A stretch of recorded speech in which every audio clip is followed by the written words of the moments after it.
Hello, I'm Dr. Joseph Lee, your friendly urologist. Ngayon, sasagutin natin ang ilan sa inyong mga katanungan. Sa mga hindi pa nakasubscribe, nako, just click the notification bell and subscribe para lagi kayong updated. Mula kay Waki Ocampo, 5 beses akong pumunta na nagpa-ultrasound ng testicles, doc. Naku ano yan? At ang sabi nila, maayos ang findings at normal ang blood flow. Pero masakit pa rin ang aking kanang iklog. Ano po kaya yun? Okay, we have to take note kung ano ang findings mo during the time na nag-ultrasound ka ng testicles. Kasi pag ultrasound ka ng testicles, what we can see is the structure of the testicles, the blood vessels, kung meron kang mga mass, o di ba? Kung meron kang testicular mass, may hydrocele ka, spermatocele, yun, mga nakikita yun, or may infection, yung malalaman sa ultrasound yun. So, the best thing that you can do is try to see other diagnostic procedures like urinalysis, urine culture, para makita natin. Kasi kadalasan pag ganyan may nararamdaman ka, more or less infection. So, orchitis is one primarily very significant urological condition causing pain, especially in the testicles. Okay?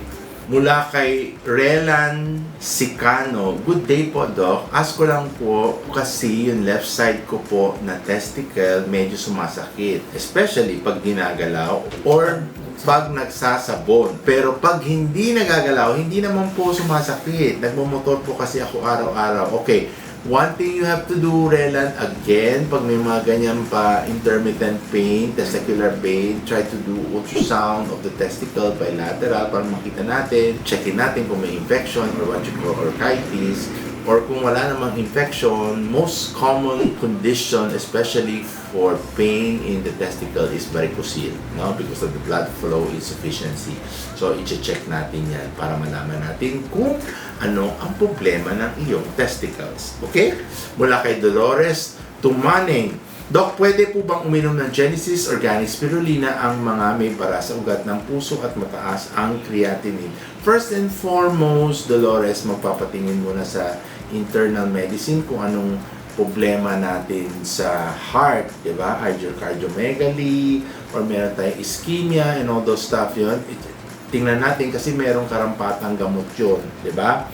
Then, lagi natin sinasabi, yung mga medications for supplementation, pwede natin idagdag para sa ating puso or sa ating kidney for the fact na basta prescribe ng ating doktor. Now, if your doctor is hesitant to do it, siyempre, you can ask doctors who are inclined or may experience sa supplemento, especially mga natural, organic supplements, no?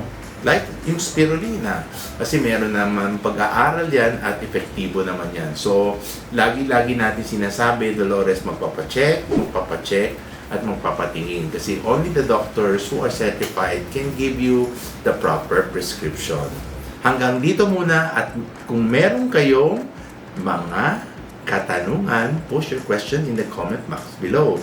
Dahil dito sa aking channel, tanong nyo, sagot ko.